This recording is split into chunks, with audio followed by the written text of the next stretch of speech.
It was the early 1960s, and Tucson, Arizona was booming, a desert town on the edge of change.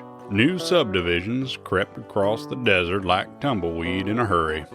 Families moved in for dry air, sunshine, and the promise of a better life.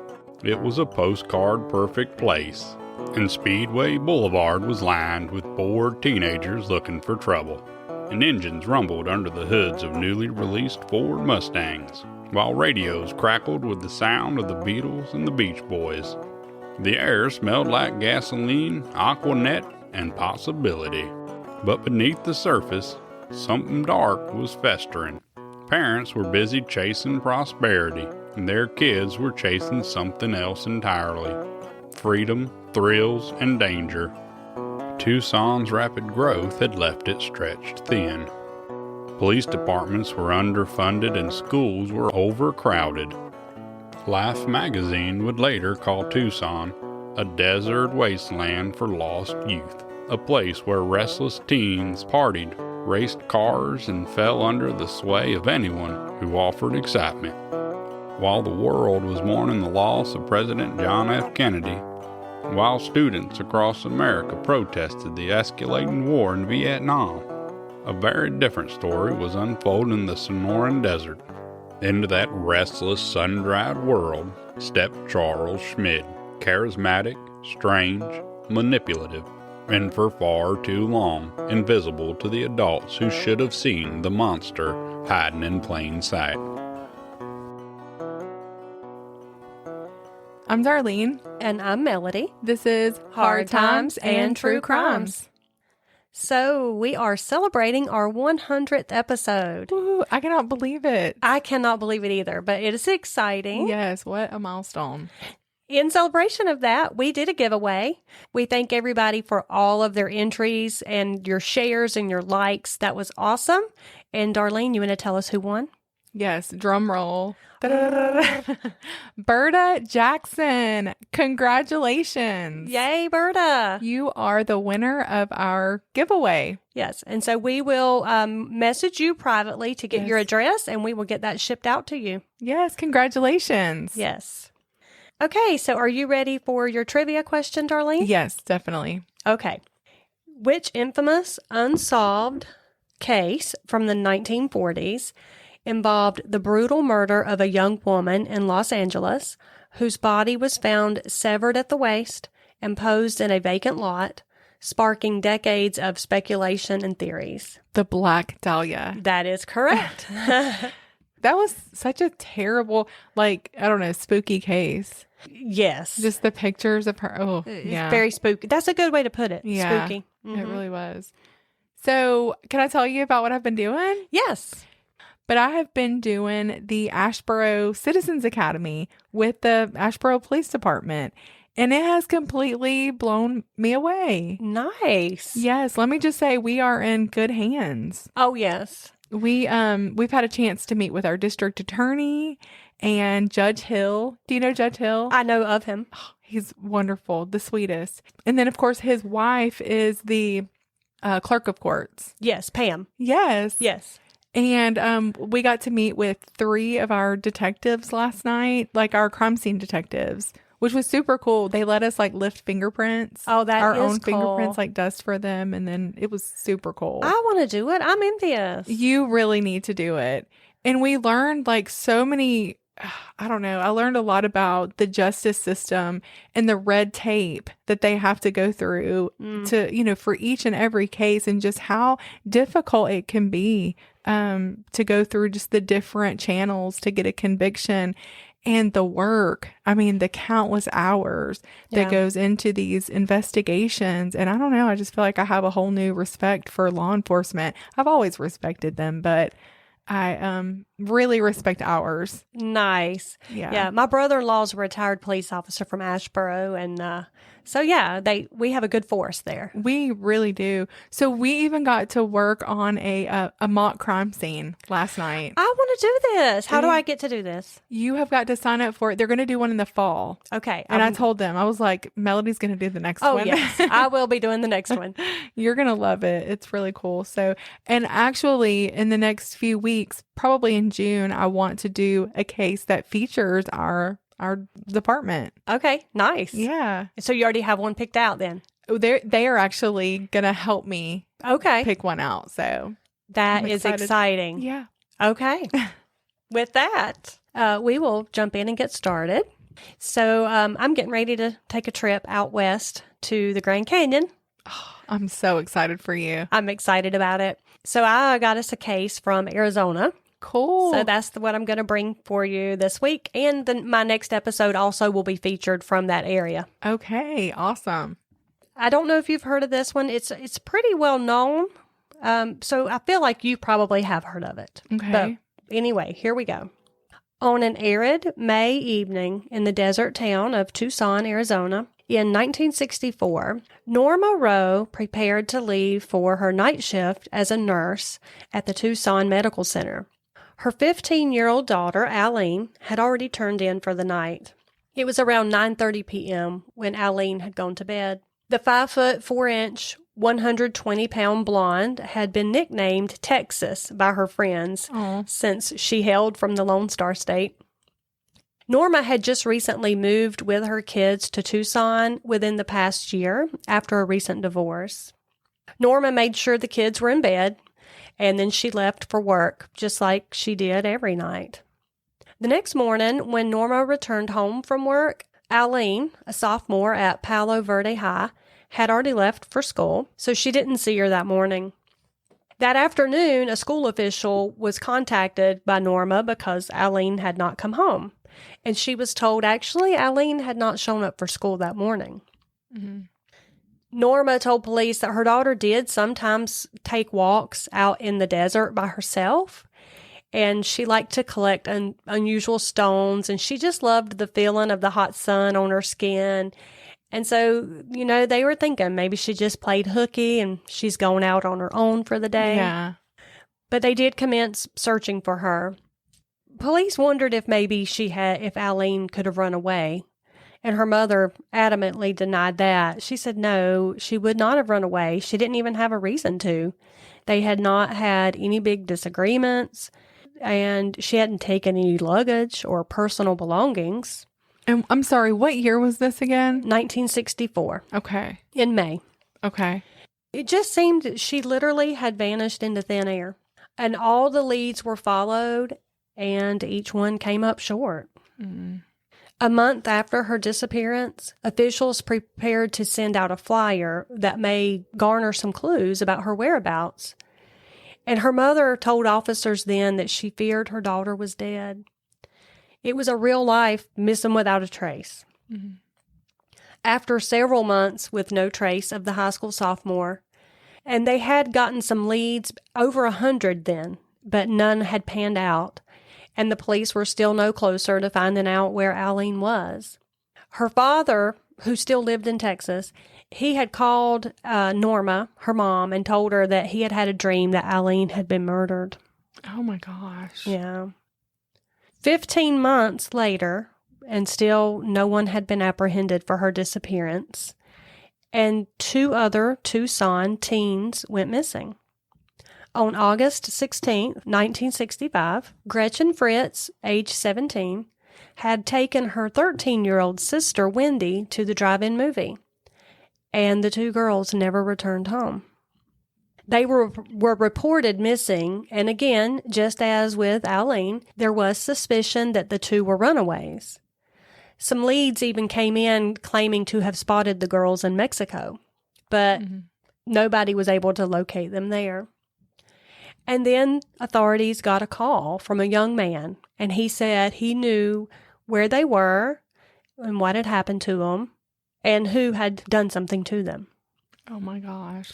This caller was a young man from Ohio, 19-year-old Richard Bruns, and he had quite a tale for the officers.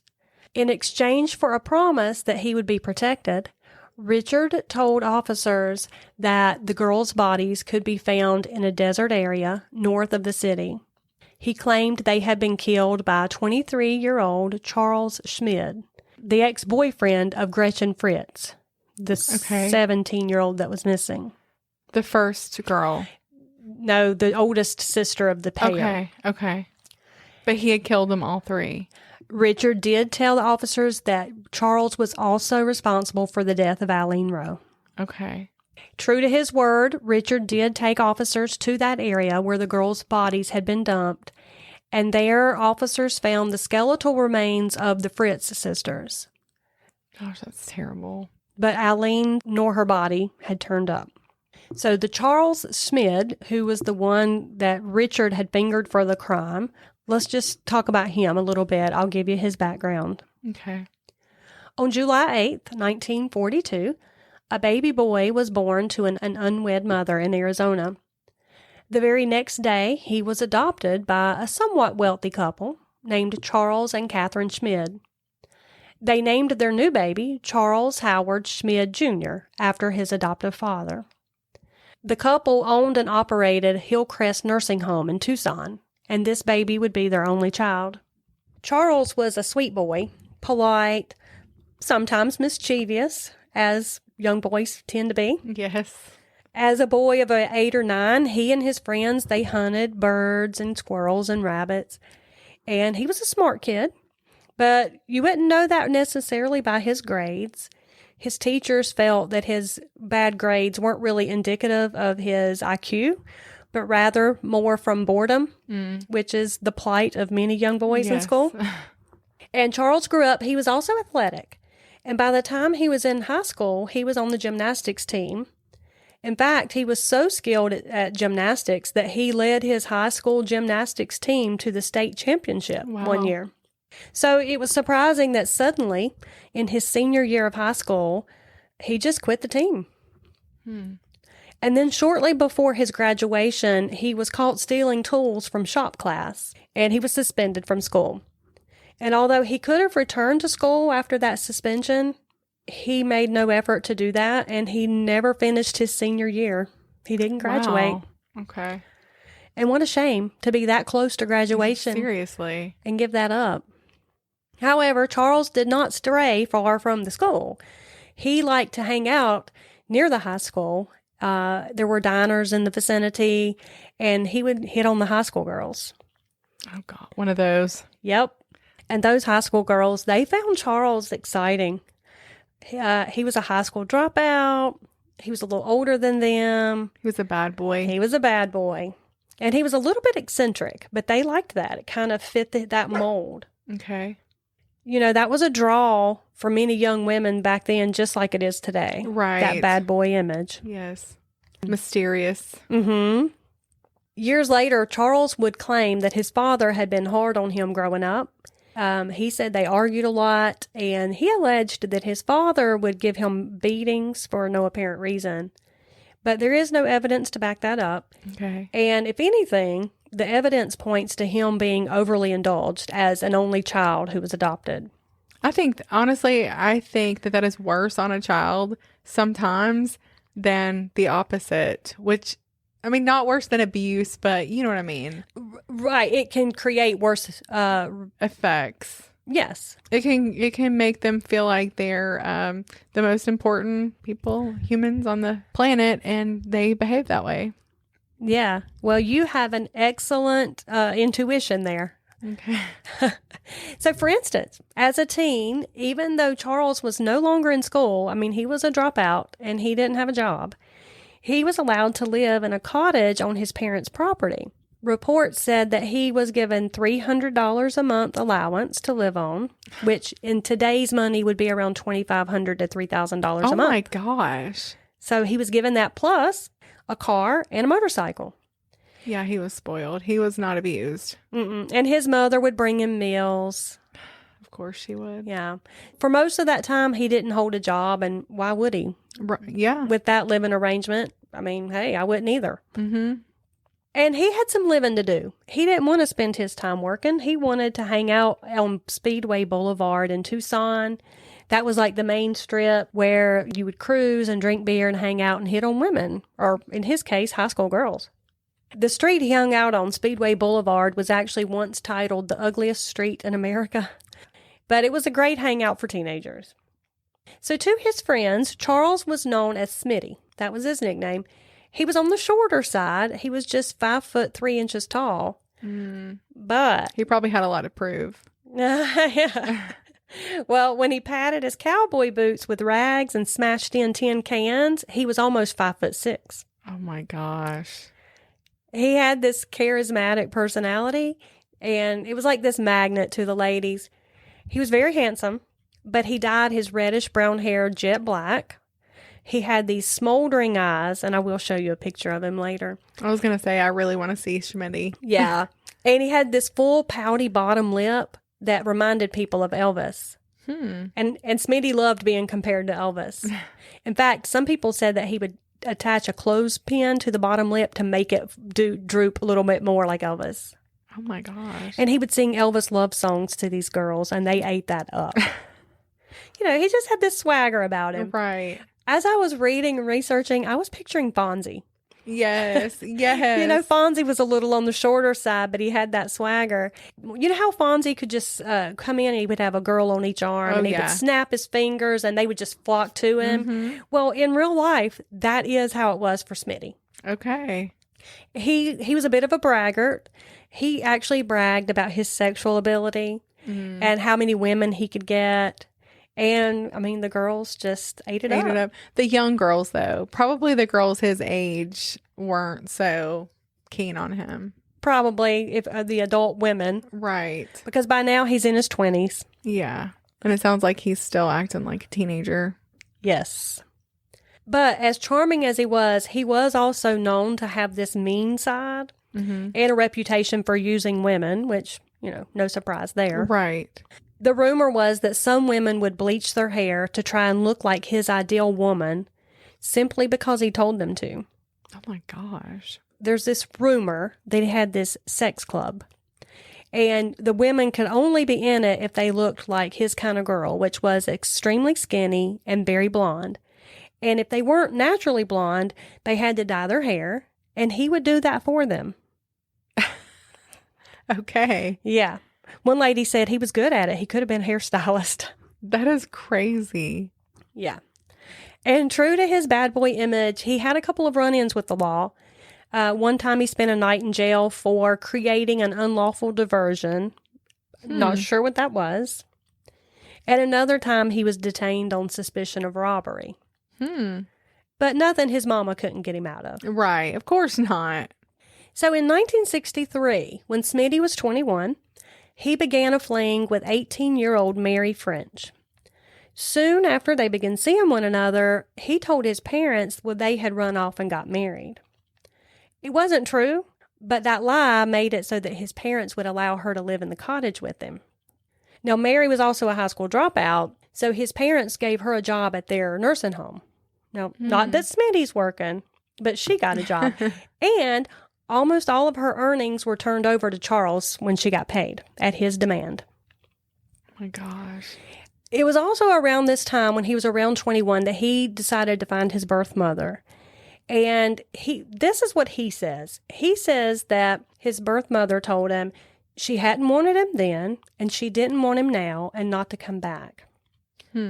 Now, it's hard to know if this is true, because as you'll find out, Smitty is a really good liar. Okay. And so we never know if he's making up something or not. Okay. Just like that tale about his dad. Most men who are abusive, those guys are not going to be, just coddled that much. Indulging their sons as much as he was obviously indulged. Exactly. So the next year, on May 30th, 1964, Smitty was feeling on edge one night. He told Mary, his girlfriend at the time, that he wanted to kill somebody just to see if he could get away with it. And so he made a list of some possible victims, and he wanted Mary to help him decide who was it going to be. And under Smitty's spell, she went along with his plan. And it wasn't only Mary who went along with it. Smitty's friend, 19-year-old Jonathan Saunders, also was a part of it once he heard the idea. So the three decided that they would murder Alleen Rowe. Wow. Alleen was a friend of Mary's. They kind of lived in the same neighborhood. That night, Mary called Alleen and invited her to go out on a double date. She's like, you go out with Jonathan, with me and Smitty. Okay. Well, Alleen, at first, she declined. She had, some school stuff to do, and she just kept saying no, and Mary just kept harassing her and nagging her and cajoling her until she finally agreed, okay, I will. But Alleen did say, well, we got to wait until my mom goes to work. That night, Mary, Smitty, and Jonathan, they stopped at Jonathan Saunders' house first, where they got a shovel and put it into the trunk. And then they just drove around the neighborhood until they saw Alleen's mother leave for work. Oh, my gosh. Yeah, so just sad. Alleen pretended to go to bed, and she waited until 11:15 that evening before they stopped and picked her up, and she got in the car with them, and they headed out to the desert. There was an area out there that they called the drinking spot where teens were known to go, and that's where they headed out. We had a place around here like that back in the day, back in the 80s. I don't know if you know, if you've ever heard of Redneck Road. No, I don't think so. Well, it's the road now that is Brower's Chapel. Really? Between Lowe's and Golden Corral. Yeah. That used to be a dirt road. Really? Yeah, the whole thing was a dirt road, and there was a place down there on that road where teenagers would hang out and drink and fight. Redneck Road, yeah. That is crazy. So that was when you were young? When I was a teenager. Wow. Yep. And there was a man that got shot down there back then. Really? So once Charles and Jonathan and the two girls got out there, Charles and Jonathan got out of the car with Alleen, and they went for a walk, but Mary stayed behind in the car. And then when they got a little further out, Smitty and Jonathan turned on Alleen. Smitty raped the poor girl, and then he struck her hard in the head with a rock. She fell to the ground, unconscious, and then he and Jonathan just continued hitting her with rocks until they knew she was dead. How could her friend do that to her? Like turn her over? It was obviously not a true friend. I mean, all Mary was concerned with was Smitty. That's so sad. And then the two men calmly walked back to the car where Mary was waiting. Smitty got that shovel from the trunk, and he told Mary to come with him. He told her Alleen was dead. And Mary said she didn't want to go at first. I guess she didn't want to see it. But eventually he said, yeah, come on. And she did. And that's where she saw Alleen on the ground with blood all around her head. So Mary helped the guys, and they dug a hole, and they buried Alleen in a shallow grave. Alleen had curlers in her hair that night. All she left the house in was a bathing suit and some curlers and some flip-flops. Mary gathered up the curlers that Alleen had been wearing and put them in another hole. That's so sad. It's horribly sad. So a couple of months after Alleen's murder, Smitty and Mary broke up. Now, of course, it didn't take Smitty long to move on to a new relationship. He always had a couple on the side anyway. And he wasn't scared she was going to tell? Not yet. Not this time. Okay. This time he went on to a relationship with a pretty 17-year-old blonde named Gretchen Fritz, whom he had met at the local swimming pool. Okay, Gretchen. Yes. Now, Gretchen was the oldest daughter of a prominent heart surgeon, Dr. James Fritz, and his wife, Nancy. Smitty and Gretchen were lovers soon after meeting, and that relationship was toxic from the get-go. And remember, Smitty, he liked to brag on himself. Right. So it didn't take him long. I mean, he couldn't help himself. He spoke openly to Gretchen about the murder of Alleen. And he also told Gretchen that he had killed a boy years before. He said the guy had killed his girlfriend in a car wreck. And so in retaliation, he had cut off his hands and buried him in the desert. Oh my gosh. And he said he had recorded it in his diary. And yep, all that bragging he did not put her off of him. She was already hooked, and so she was willing to put aside any misgivings that she had about Charles Schmid. As their relationship became more dysfunctional, though, Gretchen, she was becoming more possessive and jealous. for good reason. Sure. He was trying to back off of that relationship a little bit. Gretchen would call him incessantly, and that kind of annoyed him. So he starts, distancing himself. Well, Gretchen, she wasn't having that. So she did use her knowledge of the murder in threats or against Smitty. She would tell him, I'm going to tell my father and I'm going to report it to police if you don't leave those other girls alone. To prove that she wasn't just blowing smoke, she stole his diary. Oh my gosh. Where he had supposedly written down what he had done. Now, there are other theories about that diary. Some people say that there really wasn't one. Some people say that she had written in a diary what he had told her. Some people say that he had a little black book that she stole and then she transcribed it into her own diary. There's just a lot of different stories. Right. But at the end of the day, there was enough proof of that. She did have something to hold over his head. Right. So he started trying to get that diary back. And as much as he tried to do that, Gretchen would not come off with it. And so they started arguing about that daily. And Charles did not like being threatened. So he started telling his friends he was going to kill Gretchen. He told them he'd like to twist her pretty little neck. He was nervous that she would really rat him out. And a few days before her disappearance, he went to her house and they argued in her bedroom. And that argument ended with him slapping her across the face and saying, "That's it." And then just a few nights later, Gretchen and her little sister went out to that drive-in movie and never came home. Wow. What had happened was Smitty had hosted a drinking party at his house that night, and the phone rang.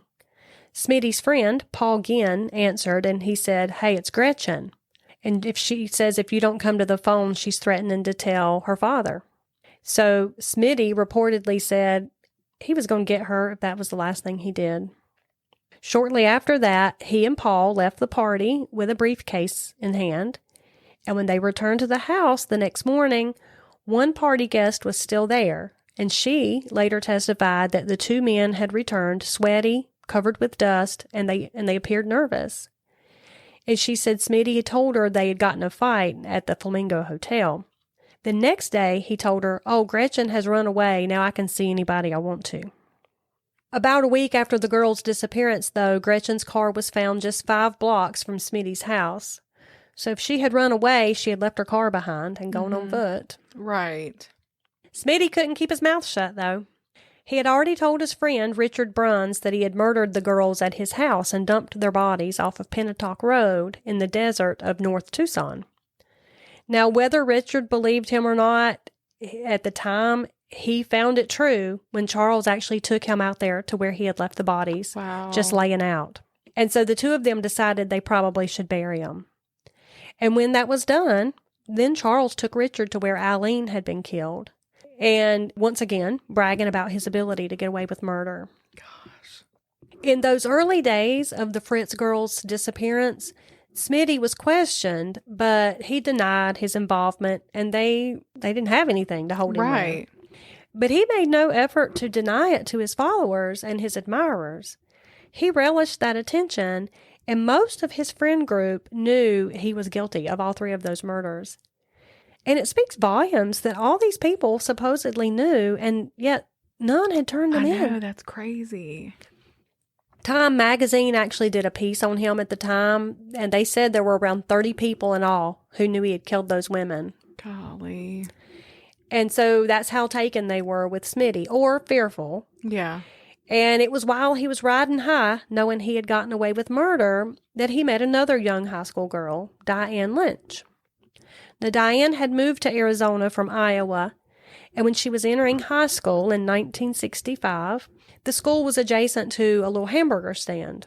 So on the day that she registered for school, by the time she did all of the paperwork, she decided to go get her some lunch before she went back to class. She went over to the hamburger joint, and that's when she met Charles Schmid. There's 2 different accounts of how they met. At the time, she told newspapers that they had met on a blind date. But years later, in an interview that featured on a different podcast that I'll link to these show notes, she related it this way. She said he pulled up and the 2 of them shared a glance at one another. He came over and introduced himself, They exchanged pleasantries, and they just clicked.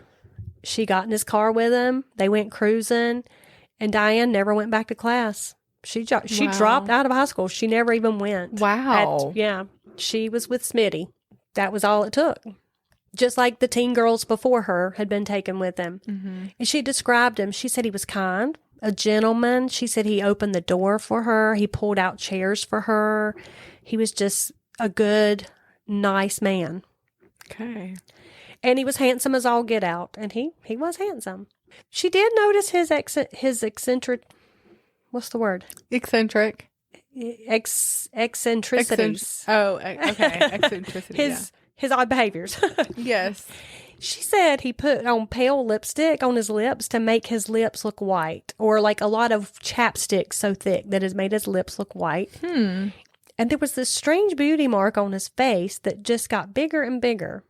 And in reality, he was putting makeup on it he was drawing on this beauty mark. That's weird.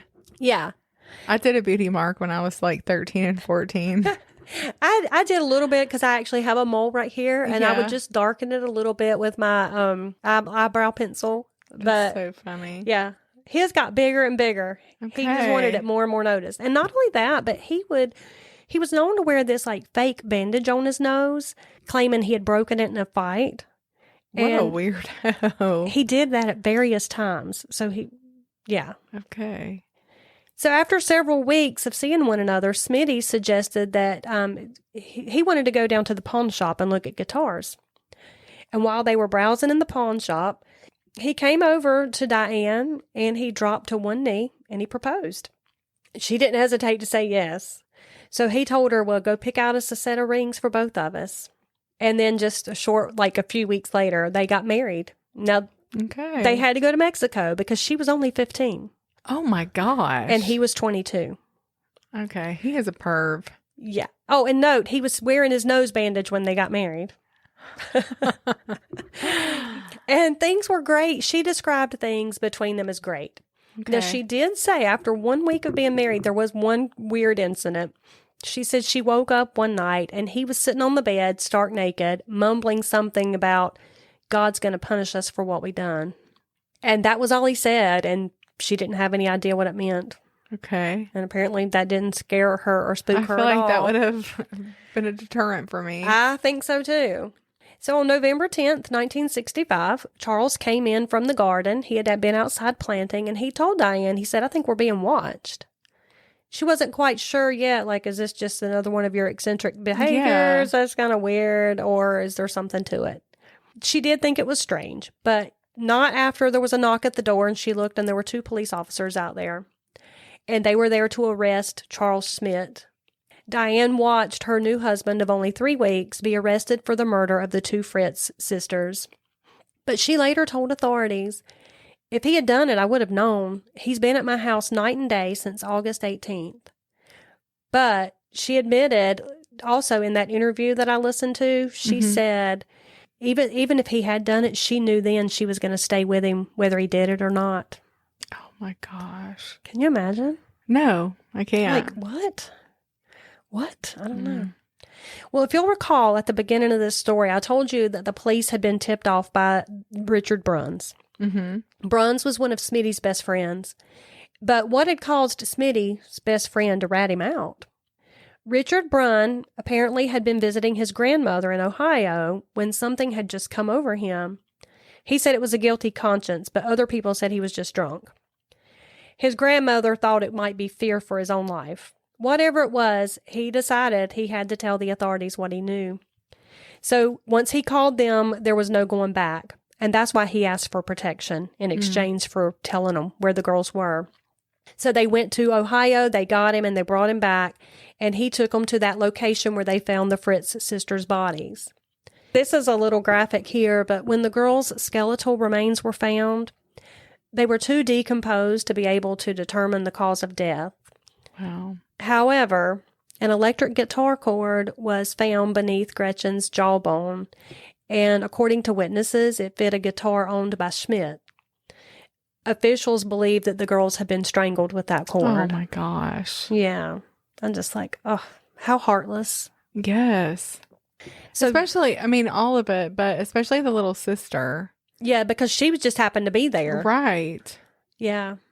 Actually, her parents said that Gretchen had been kind of giving them a little bit of trouble. She was just getting a little wild, hanging out with people like Smitty.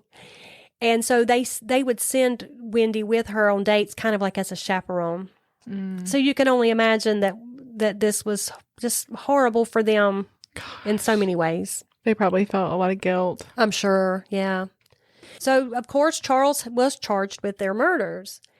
Now, Richard Bruns had also given authorities the names of Mary French and Jonathan Saunders, who had been with him when he killed Alleen. Mm-hmm. Good. And so they were arrested as well. And of course, they quickly gave up Charles to authorities, right? Yes. They were able to charge him with Alleen's murder also. Mary's and Jonathan's stories matched completely with everything. Okay. So it was There was no doubt. No. But there was a problem, and that was there was still no body yet. Although Richard Bruns had said that Smitty had taken him to where Alleen had been buried, when he tried to take them back out there, he couldn't find the body. Oh, and even after that, Mary French also took them out to where they had supposedly killed Alleen, and she wasn't able to find the body out there either. In the following days, Charles got a defense team, and they began to prepare a case for him. And of course, now the media has picked this up. You know how they speak to the victims' families and that kind of thing. So Alleen's mother, Norma Rowe, she told the media that her first suspicion had been Mary French and Charles Schmid all along. Wow. She told the papers she had never trusted those friends, which is one reason Alleen had snuck out after she had gone to work, because she wouldn't have let her go off with them. And she told them that there had been some sort of sex club. So again, that story came up again.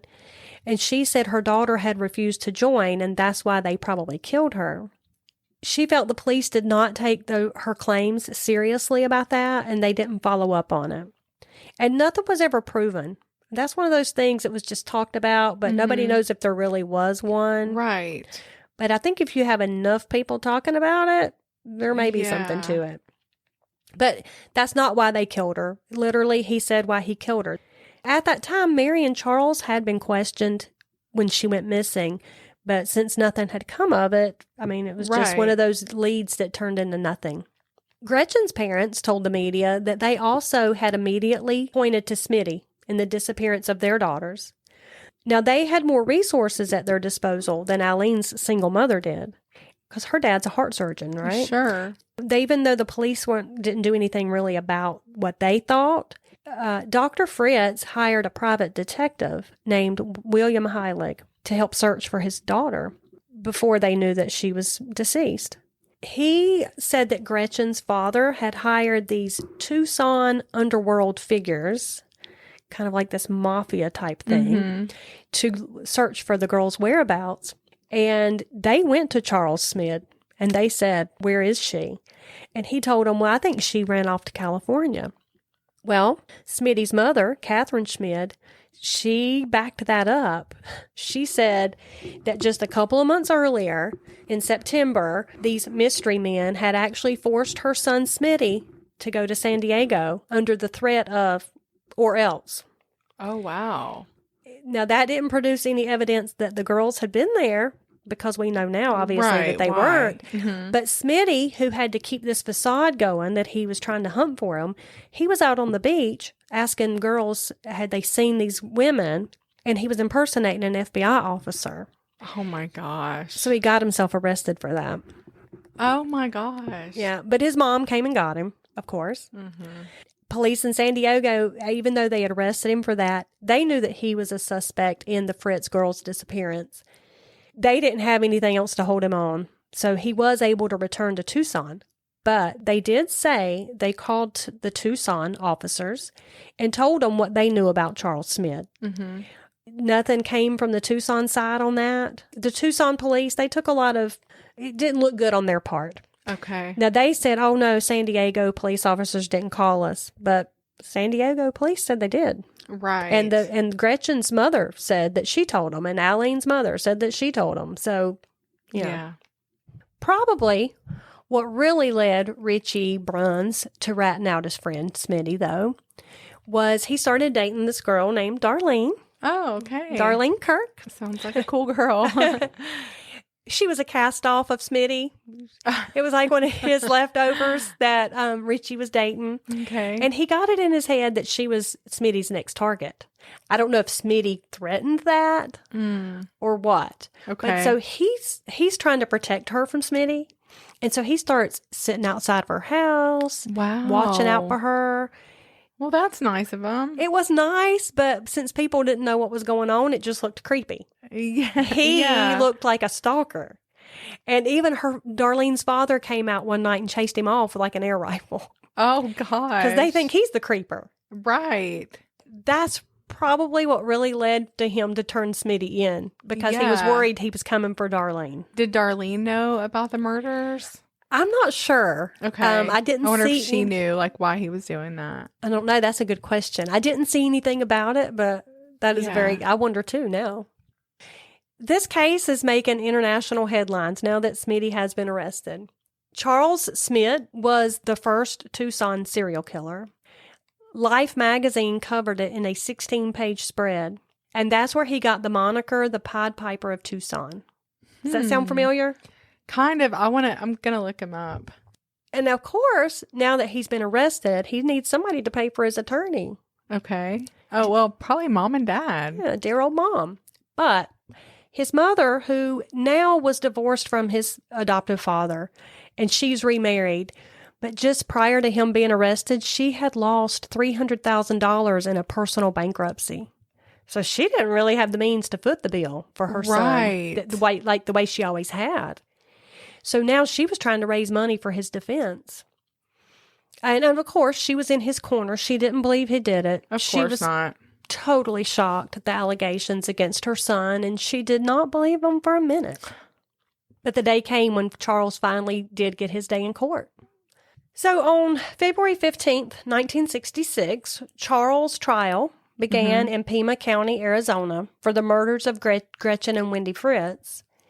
There would be many witnesses against Charles in this trial, Mary French being one of them, and Richard Bruns, of course, being the prosecution's star witness. Charles wisely did not testify in his own trial. 2 young women, teens, testified at his trial that he had gotten them pregnant. Wow. One of them was Mary French, who later had a stillborn child. So they think that what happened with her was after Aleen's death, she got pregnant. Smitty sent her off somewhere. She had moved out of state, and she had a baby that was stillborn. Yeah. And then there was an allegation that he had raped a 14-year-old girl.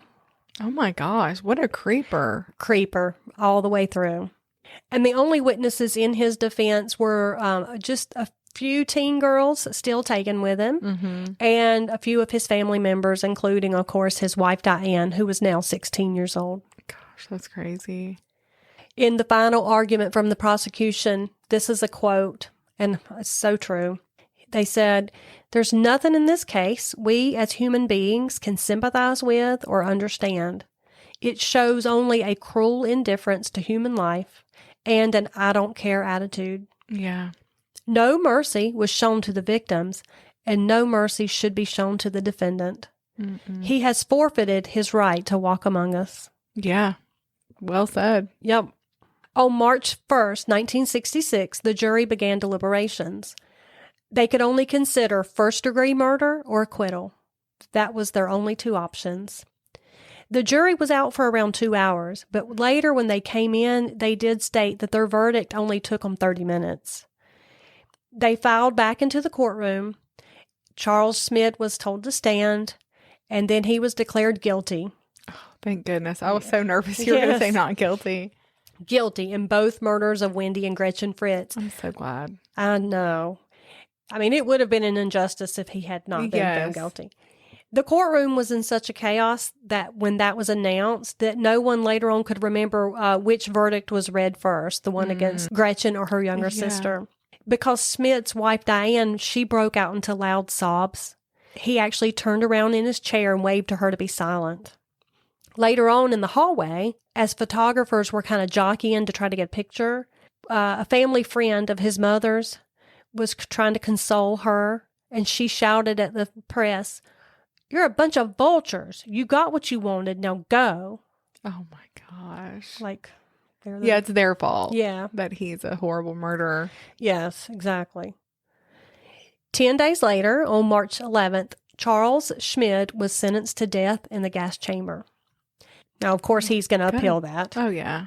Both Mary French and Richard Bruns were given plea deals in exchange for their testimony against Charles. Mary French, she pled guilty to accessory to murder, and she was sentenced to 4 to 5 years. Jonathan Saunders pled guilty to second-degree murder, and he was sentenced to life in prison. Okay. Oh, he got life? Mm-hmm. Okay. And I think that's good, too. Yeah, yeah. That's not the one who told about the murders. No. Okay, yeah. I was thinking it was him, but yeah. That's the one who was with him the night that he killed Alleen and helped bury her. Okay. Bruns was not prosecuted for his role in the aftermath of the murders due to his cooperation with law enforcement. Okay. In fact, part of Charles Schmidt's defense was they tried to point the finger at Richard Bruns, saying that he did it and he was just trying to pin it on Charles Schmid. Of course, of course. Yeah. I guess I'm glad he didn't get a sentence. I mean, because it's because of him that it all came out. Yeah, the girls were already deceased when he showed him where they were at and he helped bury them. Right. And then he did give him up. And so I feel like that's probably... And it obviously stuck with him. It was on his mind. It wasn't... Yes. I mean, I don't know. What do you do when somebody... Right. He did come forward. Right. So, and he wasn't a part of the killing. Right. So, in May of 1967, Charles now was put on trial for the murder of Alleen Rowe, but they still had no body. Okay. So, the prosecutors had their work cut out for them to try to make a case for murder. I mean, you can do that, but it takes a lot more work to get a guilty verdict. Right. So, this time, Schmid, he called his defense attorney, Bill Tenney, and he said he wanted a different attorney for his defense in this trial. His first choice was a very prominent defense attorney named Percy Foreman. Well, Percy was too busy to take on his case at that time, so he suggested one of his old Marine buddies by the name of F. Lee Bailey. Okay. Do you know that name? No. Well, he told Schmidt, he said he's probably the second best attorney in the country, real aggressive. Does the name F. Lee Bailey sound a little familiar? I don't know. Maybe? Well, he was actually part of O.J.'s dream team. Oh, my gosh. He's actually defended a lot of famous cases. Okay. Some that we will cover in the future, you and I both probably, so I won't, don't want to give too much away about him, but he is a very famous attorney. Okay. And people today will know him mostly from the O.J. trial. Okay. That is very interesting. But this was a young F. Lee Bailey when he was, first starting to practice. He agreed to be co-counsel with Bill Tenney in this second trial. So first, Bailey asked the judge not to even consider the death penalty since there was not even a body. Denied. Good. Yep. Then he asked that the conviction of murder for the Fritz sisters not be allowed as evidence. Denied. Oh, good. That happens so often, which is crazy. And lastly, he argued that the court had no grounds to even try a man that's already a dead man walking because he's on death row. And the judge found that to be, an interesting point, but denied. No. Oh, good. Yeah, good judge. Smart judge, yes. Bailey, he instructed the jury it would not do if they thought the victim was probably dead. They didn't deal with probabilities. They dealt with facts. And they couldn't convict if there was even an iota of a possibility that the victim could turn up somewhere else. So Bailey was on a roll. Right. But then, after the first recess of the morning, he returned to court, and then he advised the court that Schmid was now willing to change his plea to guilty of murder in the second degree if the state would agree to it. Just like that. The state did agree to it, and so Schmid admitted his guilt in the murder of Alleen Rowe in open court. Wow. That day, as Bailey left the courtroom, he leaned over to the state's prosecutor and said, "You know there's another one out there, don't you?" The prosecutor assumed he meant the boy with no hands, which Schmid had bragged about killing. Yeah. Although no body had been found in that situation either. But almost as soon as he did admit guilt, Schmid changed his mind, and he filed a motion to fire his defense team and he wanted to withdraw his guilty plea. His defense team, they washed their hands of him, but the judge would not allow him to withdraw that plea. Good. And Schmid was sentenced to 50 years to life in the death of Alleen Rowe. Okay. Which he's already on death row for the other two girls. Right. But if you think the case is over, yet it's not. Okay. This is getting interesting. Yeah. Just about a month later, in June, Schmid decided he was going to show authorities where Aleen's body was. He said he could take them to the body and thereby prove that she had not been bludgeoned as the testimony had been given in his trial, and then they would know he didn't do it. They drove out to the general area of where the teams had searched both times before with Bruns and with French. You remember? Mm-hmm. And they couldn't find the body. Well, he had to kind of get himself oriented, but then he pointed them to where he had reburied the body. He had moved it. Okay. And that's why Richard Bruns and Mary French had not been able to help him locate it. Okay. With his hands still cuffed, he helped dig for the body. He was anxious to prove that her skull was not bashed in, and he couldn't have killed her. And yet, when the body was found, and they did find it, her skull indeed had a very large fracture that coincided with being bludgeoned by a sharp rock. So what was his... What was he Was thinking? he just hoping against hope that her head wasn't going to be... Yeah, I don't know. It's really her skull wasn't weird. going to be fractured? That's so weird. That is weird. So, whatever. While his case was waiting in appeal, because we already know about the appeals process, Charles Schmid attempted to escape several times, of course. Mm-hmm. Once by hiding inside of a hollowed-out exercise horse, but he was found before he made it outside of the prison walls. Another time he faked a suicide attempt, but that escape was also unsuccessful. And then, in 1971, the state of Arizona briefly suspended the death penalty.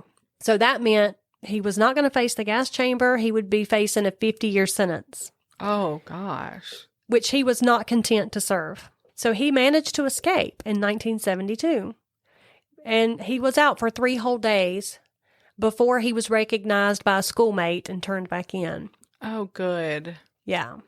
During this time, he and another inmate who had escaped with him, they actually held 4 people hostage on this ranch in Tempe, Arizona. But interestingly enough, he was wearing this yellow blonde wig. I saw pictures of him in that wig. What an idiot. Yeah, he had worn that to escape, and that probably actually drew more attention to him. Yeah. You know, he was one to draw attention to himself. Because didn't he still have his big beauty mark? Yeah. What a weirdo. So this attempted disguise was not a disguise at all, and so back to prison he went.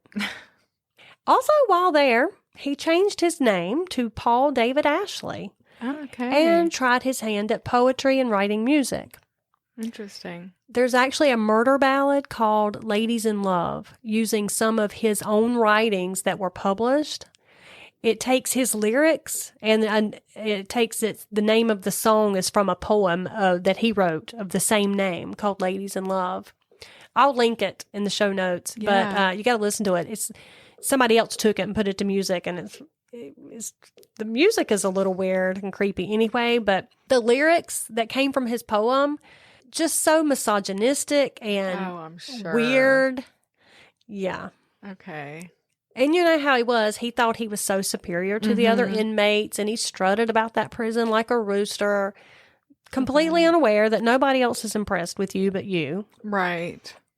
But we know that prison has a justice system of his own. Yes, I wondered. I was thinking, why didn't he get the crap beat out of him? Well, he did. Oh, well, good. The day came when 2 other inmates, Sneaky Pete and Dirty Dan, finally did beat the crap out of him. Okay. And Smitty was found laying in a pool of his own blood. Good. Stabbed several times with homemade shanks. Sheesh. Over 20 times in his torso and face. Oh. He had to have one eye removed because it was kind of like stabbed out. Oh my gosh. He had a sucking wound in his chest that wouldn't heal even with surgery, like it wouldn't respond. And so, of course, he was hospitalized for like 10 days and just it wasn't enough. He succumbed to his injuries on March 30th, 1975 and died at the age of 32. So I guess he got the death penalty after all. Yes. Oh my gosh. Well, you live by the sword, you die by the sword. Yes, it was a very fitting way for him to be taken out. I mean, I'm sorry, but he literally did have no regard for human life, and so now they didn't have regard for his. We reap what we sow. We do. Oh. Schmid was buried in the Arizona State Prison Cemetery at the request of his parents.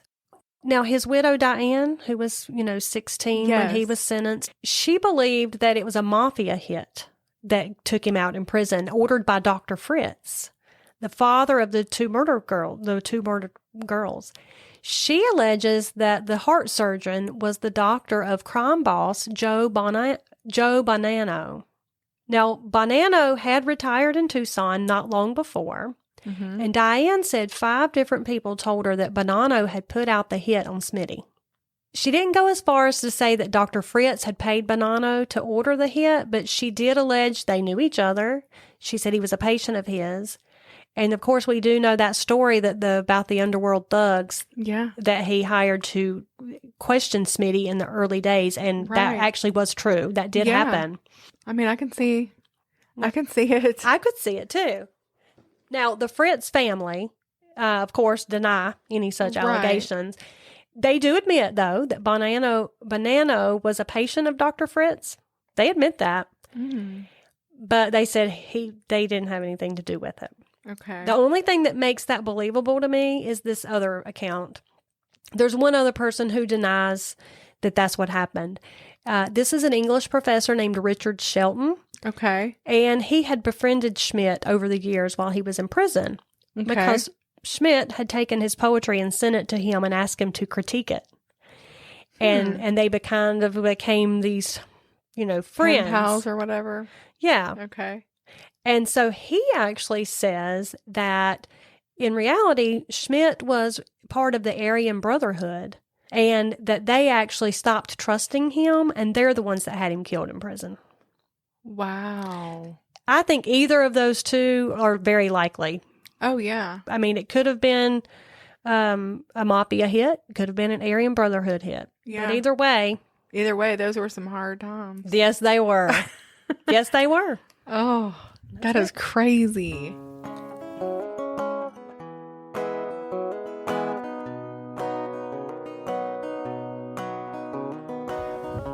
There are a lot of different ways to keep your child out of trouble. Mark Twain says that when a child turns 12, you should put him in a barrel and drill a hole in the barrel to feed him. And when they turn 16, you should plug the hole. Having survived 4 of my own becoming teenagers, I often wonder, where could I have gotten 4 barrels? But luckily for you, you've got Hard Times and True Crimes. And it's scientifically proven that no child has ever been harmed while they were listening to Hard Times and True Crimes. So you make sure you tell everybody you know, even if they're a teenager, to check us out. Till next time, goodbye.